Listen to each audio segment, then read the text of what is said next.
Vous faites bien de suivre la télévision rwandaise. Bienvenue dans notre émission majuscule et propos, notre rendez-vous hebdomadaire pour traiter des sujets variés. Et bien aujourd'hui, nous parlons francophonie. Ils sont en effet près de 400 millions à parler le français dans le monde. Une langue partagée sur tous les continents, portée par une diversité de cultures, d'histoires et de réalités. La langue française a traversé les continents, relie les cultures et unit ainsi des millions de personnes à travers le monde. Sous la houlette de Mme Louise Mushikiwabo, le IEF s'est engagé à promouvoir l'apprentissage de la langue française.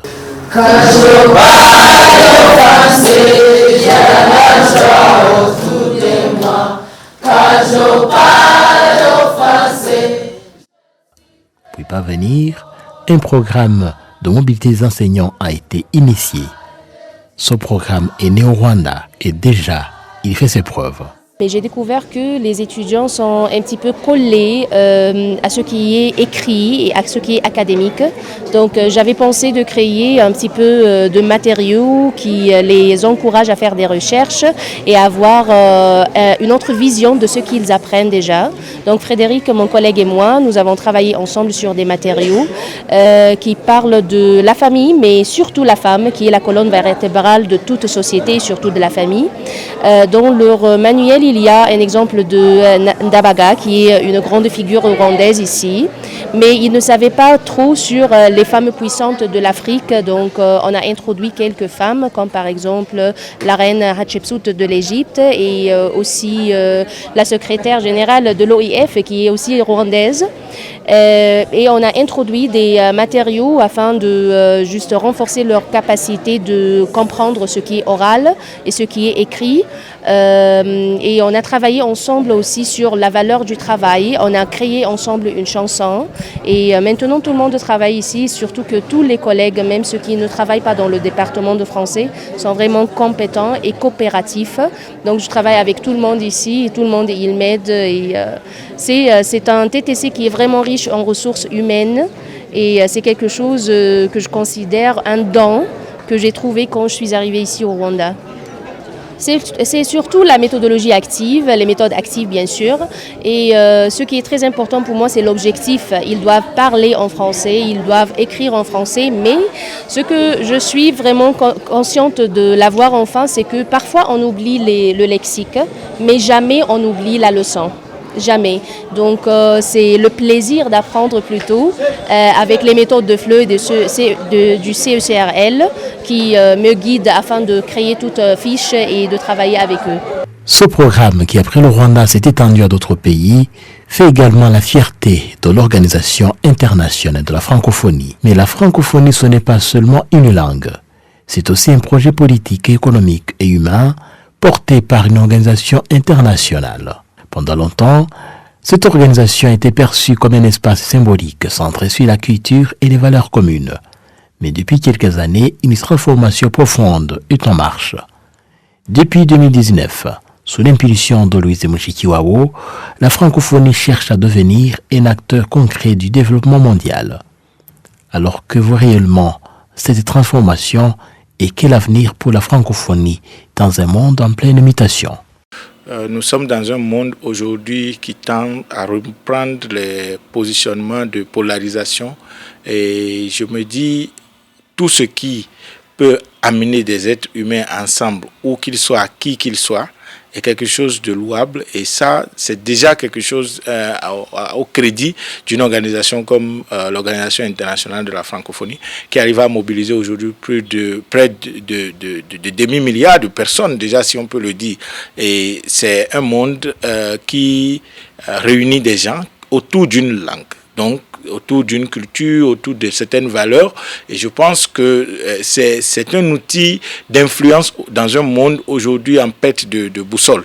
Et nous devons tout faire pour voir comment on peut, qui qu'ils soient, que ce soit des Africains, des Occidentaux, des gens d'ailleurs, qui peuvent contribuer à ce que des organisations comme l'OIF puissent être des piliers à apporter vraiment une unification ou peut-être une forme de paix et de cohésion sociale, une facilité pour nos populations, nos jeunes, nos femmes. Si cette organisation peut offrir des opportunités et être un tremplin pour un monde beaucoup plus progressiste qu'un monde en paix de division et qui se réclame aujourd'hui de on ne sait de quel bord, je pense que la francophonie a encore des jours devant lui et devant elle, si elle peut toutefois se mettre davantage au service de la population, au service du peuple et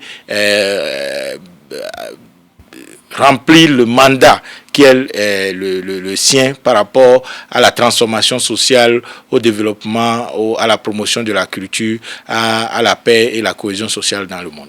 La francophonie regroupe aujourd'hui 90 États et gouvernements répartis sur les 5 continents. De l'Afrique à l'Europe, en passant par l'Asie et les Amériques, et constitue un espace unique de coopération. Son socle, la langue française. Mais ses ambitions vont bien au-delà. Il agit dans plusieurs domaines.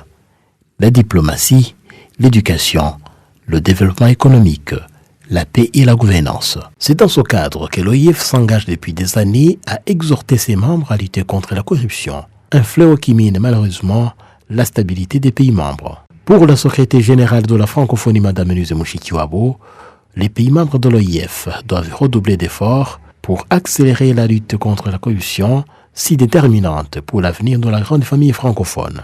Aujourd'hui, le centre de gravité de la francophonie se déplace. L'Afrique devient son moteur démographique. C'est ici que le français connaît sa plus forte croissance. Dans les grandes villes comme dans les zones rurales, une nouvelle génération s'approprie cette langue. Une jeunesse qui attend les opportunités, des emplois et une place dans le monde. Avant 2019, la francophonie traversait une période de doute. Des critiques s'accumulaient. Manque de visibilité, manque d'impact, manque de résultats concrets. Pour beaucoup, l'organisation semblait éloignée des préoccupations réelles des populations. Elle était souvent perçue comme un espace de discours plus que d'action. Dans le même temps, les attentes évoluaient. Les États membres demandaient davantage pour les jeunes, pour les femmes, pour l'emploi et pour le numérique. Le monde changeait rapidement, mais la francophonie peinait à suivre. C'est dans ce contexte que Louise Mushiki reprend ses fonctions en 2019, avec une mission claire et réformée. Dès son arrivée, une priorité s'impose, rendre l'organisation plus efficace. Un recentrage stratégique est lancé. Les objectifs sont clarifiés, les actions rationalisées, les résultats mesurés. Progressivement, une nouvelle culture s'installe, celle de la performance et de l'impact. Cette transformation se concrétise avec un cadre stratégique pour la période 2023-2030, une feuille de route ambitieuse, une francophonie mieux gouvernée, plus inclusive, tournée vers l'innovation et centrée sur la jeunesse, une rupture avec le passé, des réalisations qui font la fierté des États membres. Déjà, c'est le multilinguisme qui est la chose qui nous a stimulés. Quand on a vu quelqu'un comme Madame Louise Mushikiwabo qui déjà initialement parle le Kinyarwanda, le Kiswahili, le français, l'anglais et d'autres langues couramment, quand elle se retrouve à la tête de cette organisation, l'une des choses que nous avons vues, c'est de voir, au fait, on ne doit pas créer une guerre déjà entre les langues. On a déjà suffisamment de guerres dans le monde que d'en ajouter. Donc la langue, au lieu que ce soit les pays du Commonwealth en train de se battre comme les pays de la francophonie ou les pays de l'autre langue ou de ceci et cela, il vaut mieux qu'on puisse utiliser cette langue pour aussi faire appel à d'autres langues. Et c'est pour cela que son mandat a été quand même... d'ailleurs, quand vous avez vu sa réélection, il n'y avait même pas eu de candidat. Elle a été à sa propre succession la seule candidate, parce que les gens ont vu que ce qu'elle faisait, c'était utile. Comme on dit chez nous, on ne change pas l'équipe qui gagne. Notre organisation commune, l'OIF, a pu naviguer de façon parfaite dans les eaux troubles aujourd'hui des agitations au niveau international. Et l'OIF est presque l'une des seules organisations qui ont pu tenir face à toute cette agitation sociales, économiques et politiques à travers le monde. Donc, la Guinée a proposé que cette gouvernance de l'OIF puisse continuer pour que l'OIF continue à tenir sa place dans le monde. La secrétaire générale, Mme Louise Bouchiki-Wabo, a fait un travail excellent. Et cela est reconnu par toute la communauté internationale, particulièrement par l'OIF, les pays membres de l'OIF. Elle a pacifié notre organisation, elle l'a placée sur orbite et elle a trouvé des innovations dans la gestion des crises politiques en Afrique. Ça, c'est un acquis pour l'OIF et donc c'est le lieu de féliciter la secrétaire générale pour ce travail excellent qu'elle a pu mener à la tête de notre organisation. La secrétaire générale de la francophonie a pu rénover cette organisation qui est assez lourde, une administration qui... c'est une administration qui était assez lourde et qui travaillait sur des bases un peu vieillottes, on va dire. C'est une administration qui était un peu lourde et qui travaillait sur des bases un petit peu d'un autre temps. Et donc elle a pu porter cette organisation sur une voie plus moderne, sur une voie plus moderne, sur l'administration, la gouvernance et surtout sur les programmes, notamment les programmes d'impact pour les femmes et aussi les programmes d'apprentissage de la langue française. On l'a vu beaucoup au Rwanda, où beaucoup de professeurs qui venaient de pays francophones, d'Afrique centrale, d'Afrique de l'Ouest, sont venus ici au Rwanda pour enseigner le français dans les écoles en province. Si une organisation existe sans utilité, quel que soit son nombre ou sa taille, elle revient inutile. Je me rappelle des gens qui parlaient du machin quand ils parlaient de l'ONU. Malheureusement, l'ONU a eu ses insuffisances et tout, mais si on n'aurait pas l'ONU, qu'est-ce qu'on aurait en remplacement de cela? C'est la même chose aujourd'hui. Vous avez vu qu'au-delà même de ce qu'elle fait avec les jeunes et des femmes, et même le fait de promouvoir la culture, l'enseignement même de la langue française dans différentes sociétés où elle semble être en carence, je pense que quand on ajoute à cette transformation ou ces impacts qu'elle arrive à apporter aujourd'hui à cette organisation, l'aspect que moi je juge de primordial, cet aspect, c'est l'aspect de vouloir même collaborer avec des organisations comme l'ONU pour faire en sorte qu'aujourd'hui, l'un des vrais problèmes que nous avons avec les réseaux sociaux, c'est la désinformation. Voilà une organisation qui s'efforce aujourd'hui à voir comment collaborer avec une organisation comme l'ONU pour lutter contre la désinformation, qui est un fléau, c'est plus que le terrorisme, même si les gens ne le voient pas. Parce que quelqu'un peut fabriquer une information et balancer sur les réseaux sociaux, et c'est ce que les gens écoutent. Et il n'y a plus de gardiens aujourd'hui sur ces plateformes, sur ces réseaux sociaux. Au moins dans les grandes télévisions et tout ça, il y a des éditeurs, il y a des procédures que vous suivez avant que le truc ne soit validé. Mais aujourd'hui, sur les réseaux sociaux, quelqu'un se réveille de son sommeil et il jette n'importe quoi là-bas. Et c'est tout le monde qui a accès à cela. Les questions de l'innovation, de la créativité et de cohésion sociale, de la paix et autres, c'est aussi des débats aujourd'hui que la dame a apporté vis-à-vis des organisations comme l'ONU. Donc moi je pense que si une organisation existe et pour sa pertinence d'existence, elle ne s'occupe pas des cibles les plus vulnérables et qui ont vraiment besoin de cette organisation pour évoluer, je pense qu'on serait en train de mettre de la charrue devant les bœufs et c'est pour cela d'ailleurs que je suis assez optimiste par rapport aux réformes qui ont été engagées et j'espère que ces réformes vont continuer, quel qu'en soit celui qui serait à la charge de cette organisation dans les années à venir, parce que c'est une organisation qui ne va pas seulement se limiter à sa gouvernance, mais qui va aussi continuer et il faudrait que ces bases qui soient posées soient consolidées et puissent quand même transcender le temps et l'espace pour faire de la différence dans nos communautés, parce qu'aujourd'hui on en a plus besoin de ces genres d'initiatives qui parfois ont le pouvoir mais n'exercent pas leur pouvoir suffisamment pour apporter du changement. Donc le pouvoir reste seulement comme un trafic d'influence au sommet de ces organisations ou au sommet de nos pays. Et c'est pour cela que nous, les jeunes, nous voyons quand même de l'espoir en ce qu'il y ait des gens qui veillent vraiment à porter leur tâche dure pour la transformation, à ce que ces organisations puissent servir la fin auquel elles sont destinées à servir. Longtemps absente, la dimension économique devient centrale à l'OIF. Des missions économiques sont organisées, des entreprises francophones se rencontrent, des partenariats émergent. L'objectif étant de créer des opportunités concrètes, faciliter les échanges, stimuler l'investissement et renforcer la coopération. la francophonie devient progressivement un espace d'affaires. La francophonie joue aussi un rôle politique. Elle intervient dans la prévention des conflits, la promotion de la démocratie et le soutien à l'état de droit. Aujourd'hui, la transformation est visible. La francophonie est plus dynamique, plus connectée, plus tournée vers l'avenir.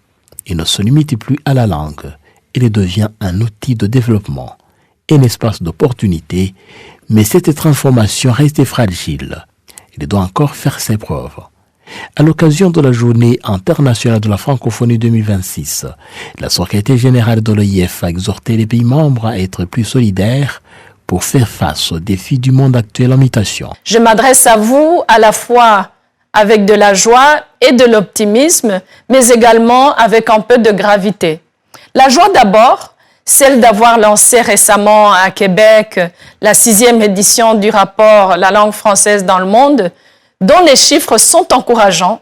Le français progresse, passant de la 5e à la 4e place des langues les plus parlées, avec près de 400 millions de locuteurs sur les 5 continents. Cette dynamique repose en grande partie sur notre jeunesse.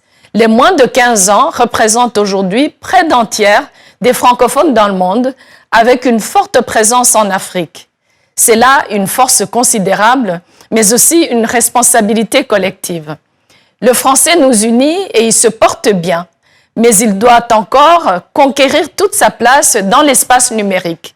J'en appelle donc à vous tous, faites vivre notre langue, parlez-la, écrivez-la, créez en français, investissez les espaces numériques.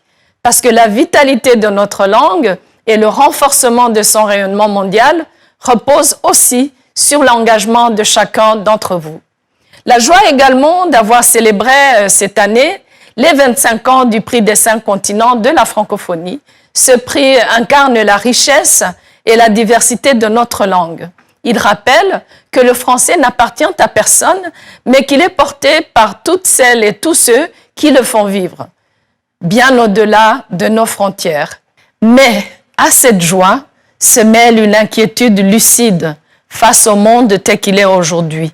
Un monde traversé par des crises multiples, des tensions profondes et parfois par la tentation du repli ou du rapport de force. Dans ce contexte, la francophonie a un rôle singulier à jouer. Forte de son expérience et de sa diversité, elle peut contribuer à l'émergence d'un système international plus équilibré. Un système qui donne toute sa place à l'écoute, qui respecte les voix de chacun et qui rejette toute forme de dictat. Notre fondation repose précisément sur cela, le respect, la reconnaissance et la valorisation des différences. C'est ce qui fait notre richesse. La valeur ajoutée de la francophonie réside aussi, et j'en suis convaincue, dans sa capacité à organiser le dialogue et à favoriser une coopération concrète entre ses membres en mettant l'accent sur ce qui nous rassemble plutôt que ce qui nous divise. C'est dans cet esprit que nous avançons vers le 20e sommet de la francophonie qui se tiendra en novembre prochain à Phnom Penh, au Cambodge, autour du thème de la paix, de la stabilité et de la prospérité durable. Chers francophones, en cette journée qui nous rassemble, ayons confiance dans la force de notre engagement collectif pour construire un monde plus humain et plus solidaire. Choisissons chaque jour de privilégier l'écoute de l'autre pour nourrir le dialogue et contribuer à un monde plus apaisé. Et que la génération paix ait en effet le dernier mot.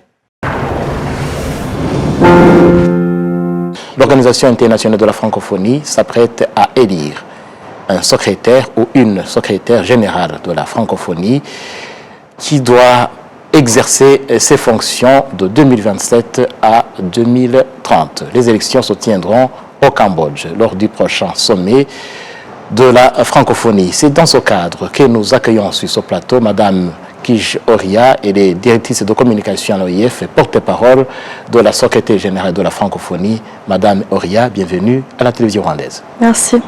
Et pour commencer, Oria, où en êtes-vous avec les préparatifs à ces élections de la secrétaire ou bien du secrétaire général de la francophonie prévues au mois de novembre? Merci pour l'invitation. Premièrement, c'est un plaisir pour moi d'être avec vous pour vous donner un aperçu des prochaines étapes avant cette échéance importante du sommet de la francophonie qui se tiendra au Cambodge les 15 et 16 novembre 2026 à Phnom Penh. Alors comme vous l'avez dit, cette année est une année particulière parce que c'est un sommet qui va être donc un sommet électif. Et pour la première fois dans l'histoire de l'organisation, dans la nouvelle dans la nouvelle façon de procéder pour l'élection.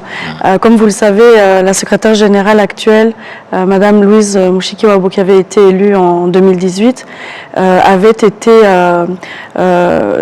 les États qui l'ont élue lui ont demandé de procéder à des réformes importantes pour remettre cette organisation à un certain niveau et aux standards des organisations internationales du monde. Et une des réformes importantes qui a été faite dès le premier mandat, c'est par rapport justement aux modalités d'élection du ou de la secrétaire générale. Et donc cette année, c'est la première fois que cette nouvelle procédure d'élection va se mettre en place.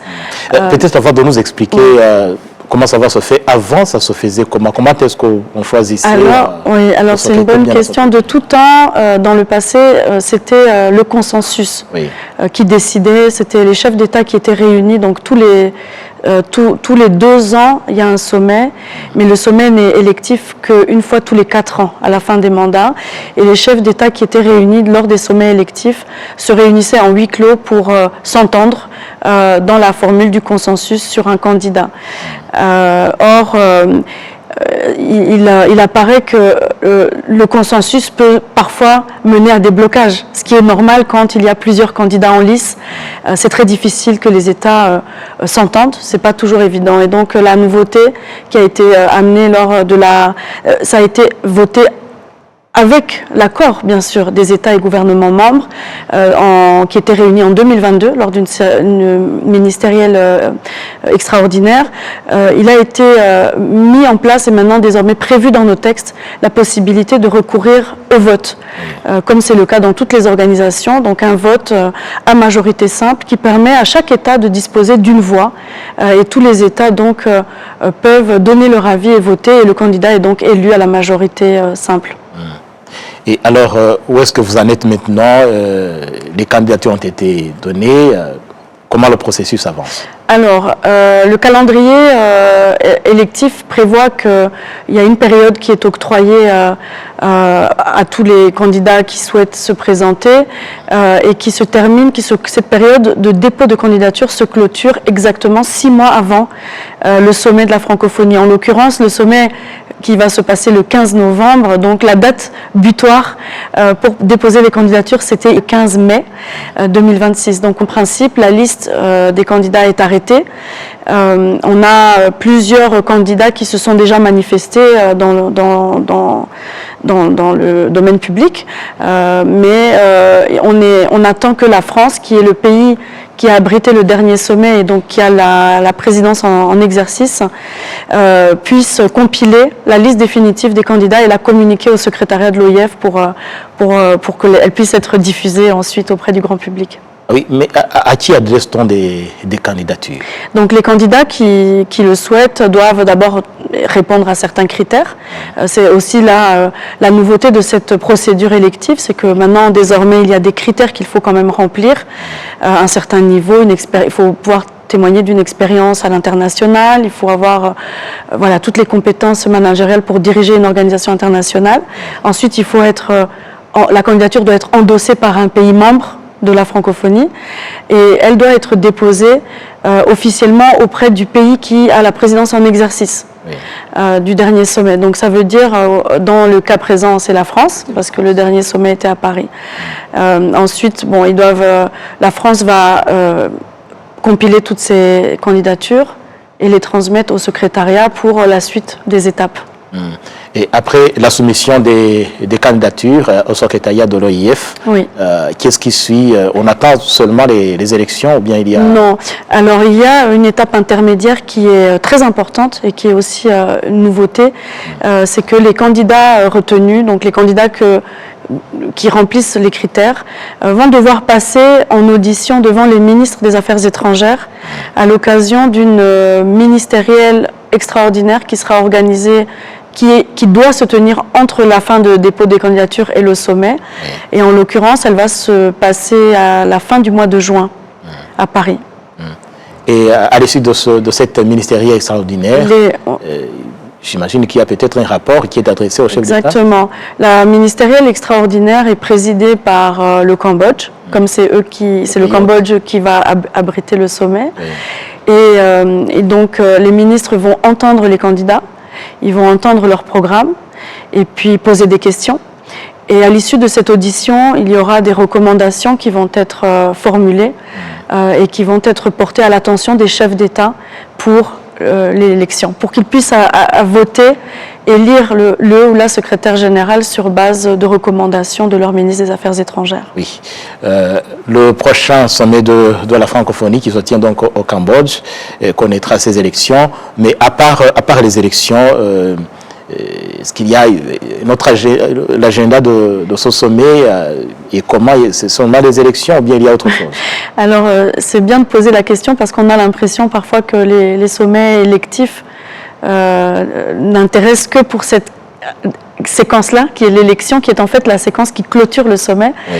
Mais vous avez raison de poser la question, car un sommet des chefs d'État, c'est la plus haute instance de la francophonie. C'est le moment où se prennent des décisions. C'est le moment où les chefs d'État vont pouvoir échanger, discuter sur des thématiques prioritaires, des thématiques aussi choisies un thème choisi entre le pays hôte et le secrétariat de l'OIF. En l'occurrence, là, le Cambodge a souhaité inscrire ce sommet sous le thème de la paix dans le contexte multilatéral international actuel. L'idée, c'était de pouvoir amener les chefs d'État et de gouvernement à s'exprimer sur comment réinvestir dans la paix comme le fondement et la base du développement durable.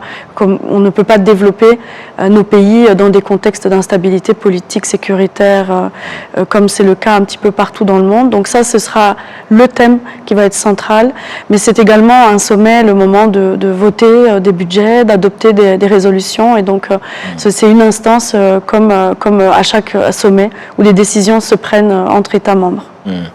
Et comment est-ce que l'agenda du sommet est fixé? Est-ce que le précédent sommet a quelque chose à faire, à mettre sur l'agenda du sommet suivant? Il y a bien entendu quand même une idée de continuité d'une instance à une autre, parce que chaque sommet formule des recommandations, fixe une feuille de route et on fait un petit peu le bilan du travail qui a été fait pendant les 2 ans. C'est l'occasion d'ailleurs pour la secrétaire générale de présenter son rapport de mi-mandat ou de fin de mandat.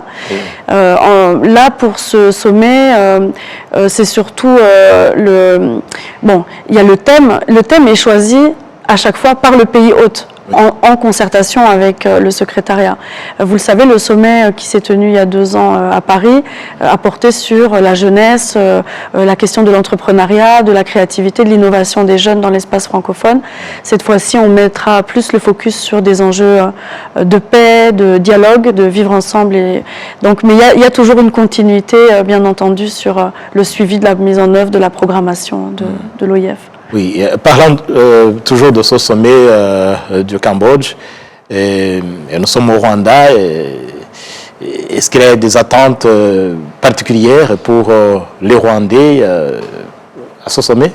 Absolument. En fait, le sommet des chefs d'État, c'est vrai, c'est la séquence qui réunit les délégations officielles des États et gouvernements membres.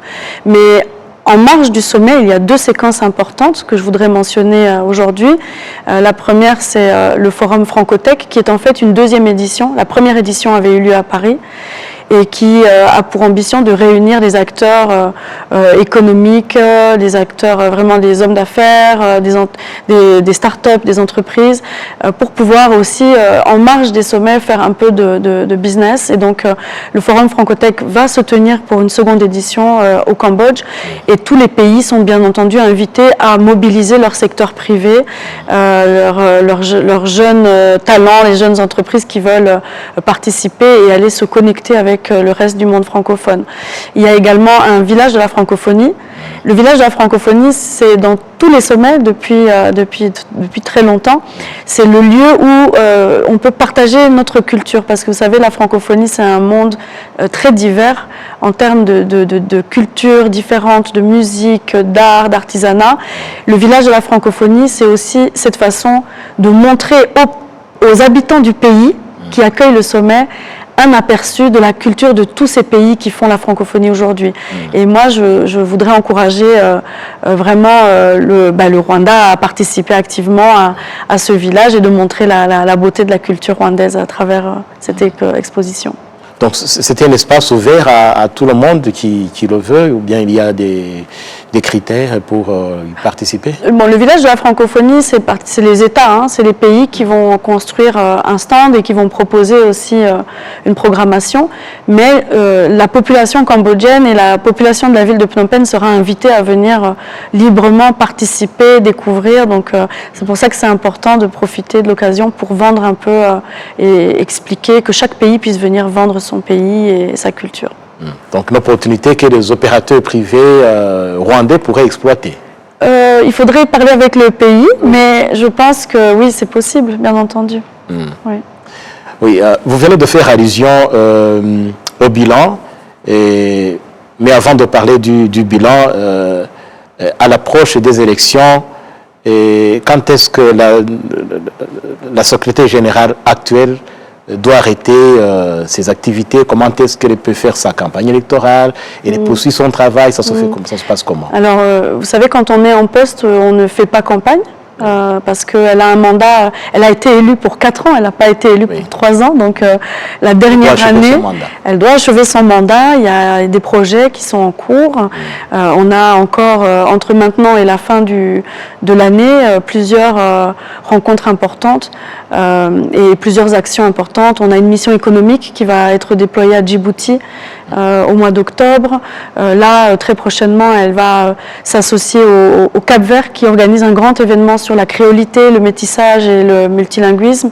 Donc, elle continue son travail, elle continue son plaidoyer. Elle est, jusqu'à la fin de l'année 2026, elle est la secrétaire générale de la francophonie, donc elle doit, bien entendu, et c'est ce qu'elle fait, continuer le travail qui lui a été confié. Peut-être aussi, si cette même ligne, un aperçu sur ses activités, nous l'avons vu effectuer ces derniers temps des déplacements en Égypte, en Côte d'Ivoire. Un mot sur ses activités ces derniers temps? C'est vrai que les dernières semaines ont été particulièrement intenses et chargées. Elle a été invitée par l'Égypte pour aller inaugurer le tout nouveau campus de l'université Sangor d'Alexandrie, qui est quand même un campus important, un vrai livrable de la francophonie. Elle était aux côtés du président Macron et du président El-Sisi. Elle a été également à l'investiture du président Ouattara en Côte d'Ivoire. Très récemment, elle a participé au sommet Africa Forward à Nairobi.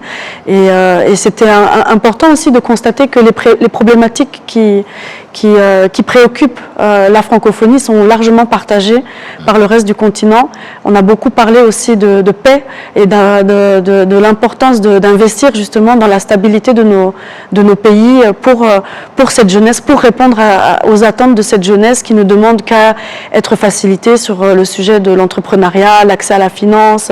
Ça commence d'abord par la paix et la stabilité. Donc on a pu entendre même à Nairobi qu'il y a beaucoup de points communs entre le travail que l'on fait aussi à la francophonie et les préoccupations du continent, même dans les pays non francophones. Et alors revenons maintenant sur le bilan de la secrétaire générale Louise Mushikiwabo. Il y a des réformes qu'elle a opérées à l'OIF. Comment se portent aujourd'hui ces principales réformes? Écoutez, je pense que le travail, en tout cas de fond, sur tout ce qui est la révision des modes de fonctionnement, la gestion budgétaire, la répartition des ressources, la focalisation sur certains programmes clés, le travail qui a été fait au niveau des ressources humaines, la décentralisation par exemple, ça a été un des gros travaux de ces dernières années. Pendant le deuxième mandat, c'était de renforcer la présence sur le terrain de l'OIF. On a maintenant aujourd'hui 13 représentations dans le monde qui sont très très actives et au plus proche de nos programmes. Tout ce travail a été vraiment fait avec l'intention de pouvoir donner encore plus d'impact à l'action de la francophonie. On avait constaté que le fait de faire beaucoup de choses parfois était contre-productif. L'organisation fait toujours beaucoup de choses, mais de façon plus focalisée et avec une réflexion de long terme. Je pense qu'aujourd'hui, sur le plan de toutes ces réformes, on est plutôt satisfait. La secrétaire générale arrive à un moment où l'organisation est vraiment très renforcée du point de vue de l'efficacité. Et la grande priorité qui va être déployée peut-être dans les prochains mois, c'est de pouvoir maintenant étudier comment passer à l'échelle les programmes qui fonctionnent très bien et qui ont donné des résultats très concrets. Par exemple, on a un fonds La Francophonie avec elle, qui est un des programmes qui a donné le plus de résultats, qui vient en aide aux femmes en situation de difficultés financières. Et très récemment, un nouveau programme qui s'appelle Cap Innovation, qui vient chercher et récompenser des jeunes entreprises, des jeunes entrepreneurs qui sont très très innovants et qui peuvent apporter à la société des choses très innovantes. Donc l'OIF a pour ambition d'accompagner des jeunes à la recherche de financement et à la professionnalisation de leurs projets. Voilà, ça c'est quelques exemples parmi d'autres, mais voilà un petit peu. Des réformes importantes. Vous mentionnez, Sopho, ça m'intéresse, parce que c'est une réforme qui a fait que l'organisation s'est approchée davantage de la population, des bénéficiaires, et surtout qu'elle vise la catégorie qui était la plus défavorisée, surtout dans les pays du Sud. Alors quand vous essayez de voir où cette Sopho, la francophonie avec elle a été introduit les bénéficiaires, quand vous les approchez, et vous trouvez qu'il y a l'écho chez les bénéficiaires? En fait, pour tout vous dire, ce fonds a été lancé dans une période très compliquée, c'était la pandémie Covid, et l'idée c'était de chercher qu'est-ce qu'on peut faire en fait, parce qu'on avait des budgets qui n'allaient pas être utilisés à cause du confinement, de l'arrêt des voyages, etc. Il n'y avait plus de réunions, donc on avait des budgets résiduels. Quand le fonds a été lancé, il n'y avait pas une volonté peut-être de pérenniser, mais on a constaté l'impact et le résultat que cette action a produit auprès des femmes, et on a été impressionné par la capacité des femmes à faire beaucoup de choses avec peu. Et même quand on donne une petite subvention ou un accompagnement technique, matériel, une formation, même parfois juste le fait de contribuer à la confiance en soi pour se lancer dans un projet et oser, on se rend compte que les femmes en fait sont un peu des magiciennes qui arrivent à se saisir de cette opportunité et à faire vivre leur famille, leur communauté, leur environnement immédiat, et à faire la différence. Ça nous a tellement touchés que la secrétaire générale a souhaité pérenniser le fonds, qui est aujourd'hui un fonds qui se renouvelle chaque année. On est à la 7e édition cette année. Et quand on retourne voir les femmes qui ont été accompagnées, on est toujours très heureux de constater que ce coup de pouce leur a permis de stabiliser une activité professionnelle et d'avoir des ressources, des ressources économiques. Donc en quelque sorte, c'est un projet qui est allé au-delà de vos attentes. Absolument, et aujourd'hui on voudrait le passer encore plus à l'échelle en allant chercher des fonds privés. Donc on est dans une démarche maintenant de sensibiliser le secteur privé à investir, parce qu'avec les moyens de l'OIF ça reste toujours très modeste. On a une première société qui est Total Energy qui nous a accompagnés pendant plusieurs années, mais on aimerait que cet exemple de de l'investissement de Total Energy puisse sensibiliser d'autres grandes compagnies à pouvoir investir dans une action qui est aussi importante et qui, en tout cas, qui donne du résultat. Alors, il y a un autre programme intéressant, c'est le programme de mobilité des enseignants de français. Oui. Et qui a été initié également par la secrétaire générale Louise Mushikiwabo. Quelle évaluation faites-vous aujourd'hui de ce programme? Alors, le programme fonctionne tellement bien qu'on a de plus en plus de pays qui sont demandeurs. Vous savez que le Rwanda en est bénéficiaire. Oui. Et c'est en fait, aujourd'hui, on a le Rwanda, il y a le Ghana, le Cambodge va bientôt commencer, plus peut-être que j'oublie un pays, je pense les Seychelles. En fait, ce sont des pays qui, vous savez, la majorité des pays de la francophonie sont multilingues. Oui. Donc il y a plusieurs langues qui cohabitent. Et pour certains pays, il y a quand même un recul de la langue française, d'ailleurs pour beaucoup de pays. Et c'est important pour des pays de renforcer l'aspect langue française en s'appuyant sur des enseignants qui viennent renforcer les capacités en termes d'enseignement de la langue. Et en fait, on constate que ça aide beaucoup. On travaille avec les ministères de l'Éducation des États. Et par exemple, au Rwanda, ça a tellement bien fonctionné que ça a été renouvelé encore pour plusieurs années. Et c'est du donnant-donnant, parce qu'on a des enseignants qui viennent de tout l'espace francophone, d'autres pays, qui viennent enseigner dans les écoles, par exemple au Rwanda, dans les écoles, pas seulement dans la capitale, même dans les villages. Et ils apprennent, ils peuvent partager leur expérience d'enseignant de français, mais ils repartent aussi en ayant appris la culture du pays, etc. Et on a aujourd'hui d'ailleurs certains enseignants qui ont été séduits par le Rwanda, qui se sont installés définitivement au Rwanda. Et c'est comme ça un peu dans tous les pays, ça marche bien et on sent que de la part de nos États, il y a un intérêt sur ce programme. Donc la richesse de la francophonie, mais cela me pousse à vous demander, nous avons vu lors du dernier sommet de Villers-Cotterêts en France l'adhésion des pays qui n'étaient pas initialement francophones. Et comment comprendre cette richesse de la francophonie, surtout avec ces pays, des pays comme l'Angola qui n'étaient pas du tout francophones? Comment s'explique cet accueil de la francophonie dans n'importe quel pays sans tenir compte du critère de la langue française? Alors, on tient compte. Il faut préciser que le critère n'est pas du tout... C'est un critère très important. D'ailleurs, vous savez, dans l'histoire de cette organisation, il y a eu pendant beaucoup d'années une demande croissante des États, parfois non francophones, qui souhaitaient adhérer à l'organisation, peut-être pour des raisons de connexion avec le monde francophone, etc.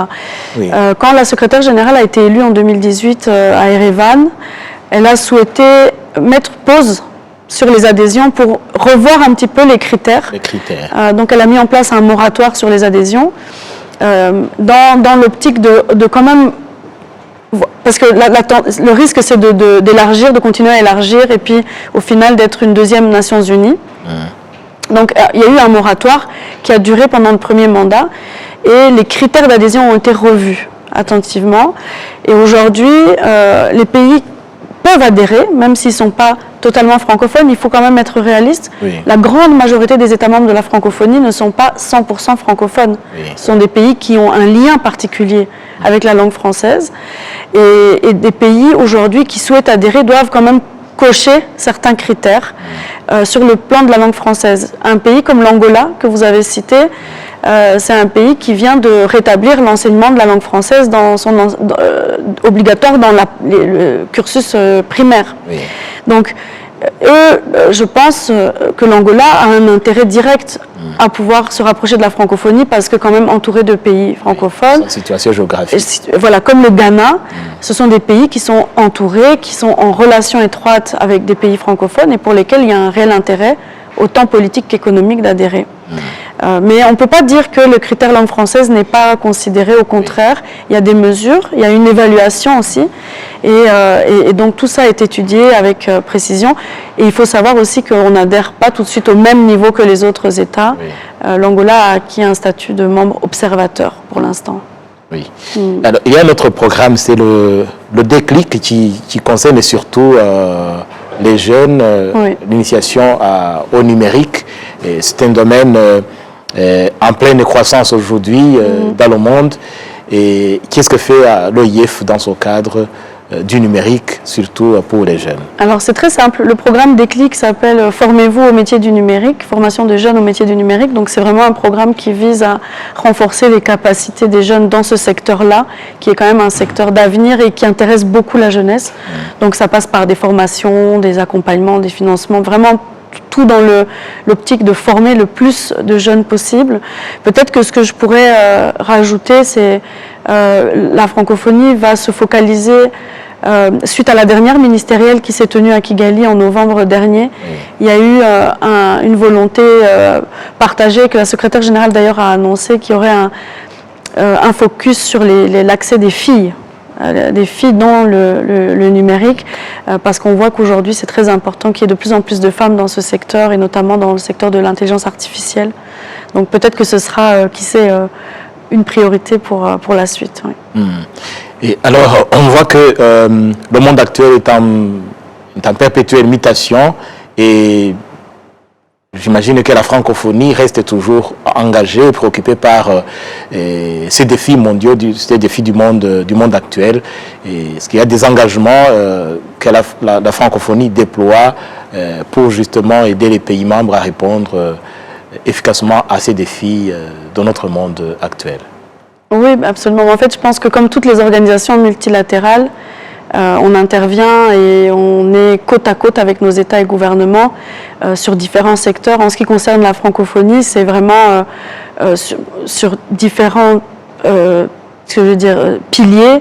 Il y a l'accompagnement sur ce qu'on appelle les projets de coopération, donc pour accompagner les pays dans le développement, les questions économiques, la coopération vraiment accompagner les populations en fait de nos États.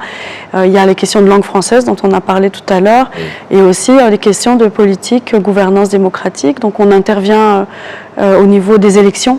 Quand on est saisi par un État qui traverse des élections ou qui a des élections au calendrier du pays, on intervient, on accompagne le processus électoral. On a aussi une approche de favoriser le dialogue en toute situation et donc on a différentes commissions qui se réunissent tout au long de l'année et pendant les grandes instances, pendant les grands sommets, pour débattre et pour que les pays soient autour de la table, comme c'est dans le cas dans toutes les organisations internationales, pour pouvoir justement débattre de tous ces défis du monde et trouver des solutions communes.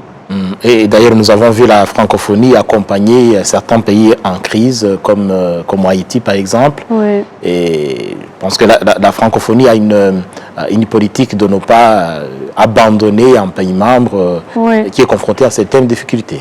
Oui, Haïti c'est un pays très important pour l'OIF.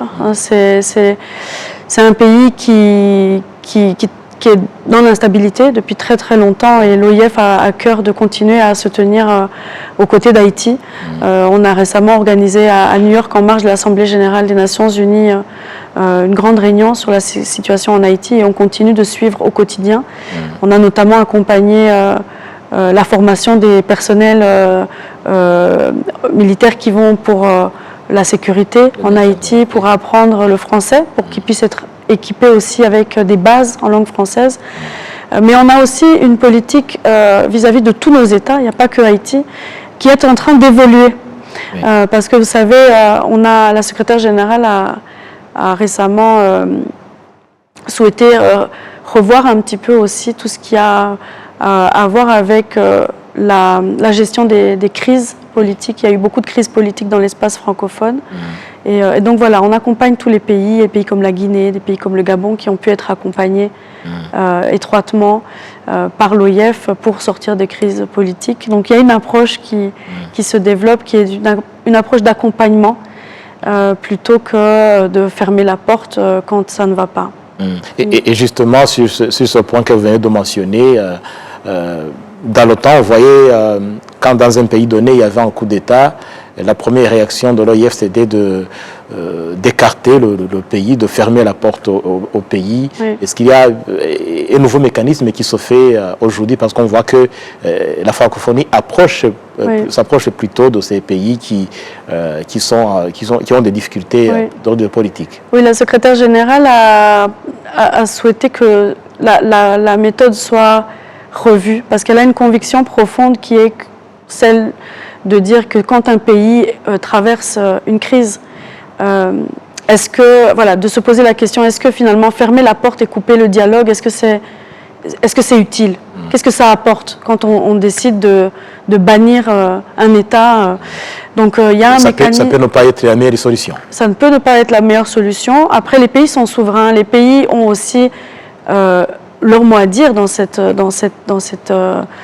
ces situations. Oui. Mais l'OIF a souhaité pouvoir discuter avec ses États membres de l'opportunité de mettre en place un nouveau mécanisme, et ça a été adopté, un mécanisme de suivi et d'évaluation des pays en crise, qui a permis, notamment en ce qui concerne la Guinée, qui est le meilleur exemple, et le Gabon aussi, de pouvoir accompagner, au lieu de lâcher les États, on continue main dans la main à les accompagner, notamment en Guinée, par exemple avec l'accompagnement dans l'écriture des textes, pendant la transition, l'organisation des prochaines élections, toutes ces compétences techniques que l'OIF peut apporter auprès des gouvernements en transition. Bien entendu, ça se fait avec l'accord des pays et surtout, il faut que le pays soit demandeur de cet accompagnement, auquel cas nos textes, jusqu'à preuve du contraire, prévoient qu'un pays en rupture constitutionnelle est malheureusement suspendu des instances. Dès lors qu'ils sont d'accord de pouvoir mettre en place ce mécanisme, ça permet à l'OIF de rentrer dans une phase d'accompagnement, de sortie de crise. Et, oui, nous parlons des pays en crise, mais ça me rappelle ce que je peux qualifier de choc pour l'OIF, les 3 pays qui sont sortis de l'organisation, oui.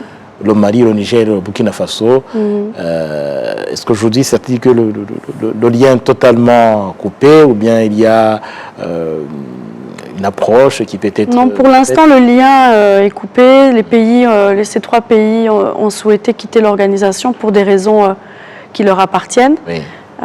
Qui sont très liées à la situation politique régionale au Sahel. Je pense que nous, du côté de l'OIF, on a eu à le dire plusieurs fois, il n'y a pas eu de...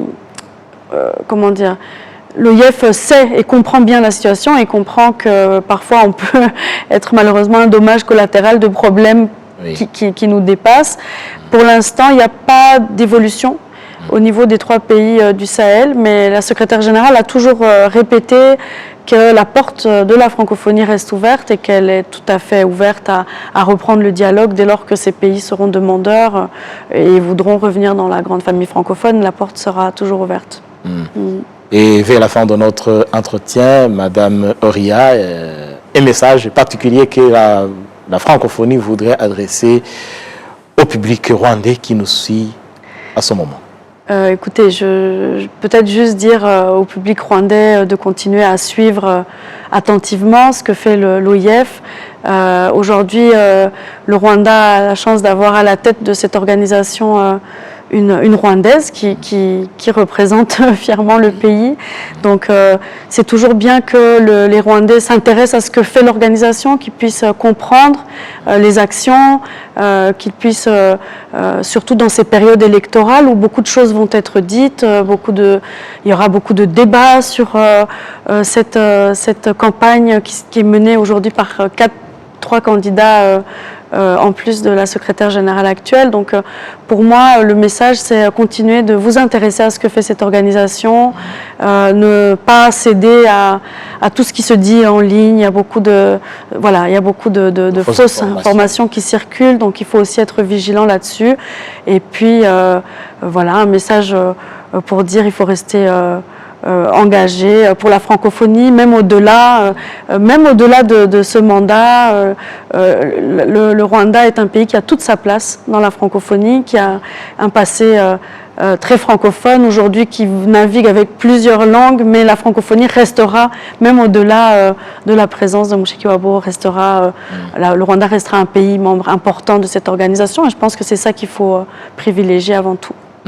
Et quand vous dites suivre ce qui se fait à l'OIF, ça me rappelle que l'OIF lance toujours quotidiennement des appels à candidature. Oui, c'est vrai. Et ce sont des opportunités que les Rwandais, le public rwandais, les jeunes, les femmes peuvent aussi exploiter? Alors, on a beaucoup de choses il faut absolument que les gens prennent l'habitude de venir voir notre site internet. Moi, je suis directrice de la communication, donc je vais en faire un petit peu la publicité aujourd'hui. On a une section dédiée aux appels à candidature, aux appels à projets. On a aussi des recrutements qui se font régulièrement. Il ne faut pas hésiter à postuler si l'envie de rejoindre cette organisation se manifeste. Il y a des accompagnements dans divers domaines. Dans le cinéma, on a un fonds image, le fonds image de la francophonie qui accompagne les réalisateurs de films chaque année. Donc je sais que c'est un secteur aussi qui se développe fortement au Rwanda. On a les Jeux de la francophonie. La prochaine édition va se tenir en Arménie en 2027. Oui. Donc il faut que les athlètes et les sportifs et les artistes se préparent. Donc il y a vraiment, moi j'invite tout le monde à suivre activement ce qui se fait sur nos réseaux sociaux, sur notre site internet, et à postuler et à montrer les talents et la diversité de tout ce qui se fait au Rwanda et en français. Oui. Et voilà donc autant d'opportunités que réserve l'Organisation internationale de la francophonie, non seulement au Rwanda, mais à tout le monde. Une organisation qui est ouverte, riche de ses valeurs, la richesse de ses pays membres. Et c'est tout cet univers que l'Organisation internationale de la francophonie met ensemble pour le bien des peuples respectifs. En tout cas, merci à Madame Oria Ki. Vous êtes directrice de communication à l'OIF et également porte-parole de la secrétaire générale de la francophonie, Madame Louise Mouchikiwabo. Merci d'avoir répondu à notre invitation. Merci beaucoup, c'est toujours un plaisir, merci. Merci également à vous, toutes et tous qui avez suivi notre émission majuscule Propos. Prenez soin de vous. La télévision rwandaise reste à votre compagnie.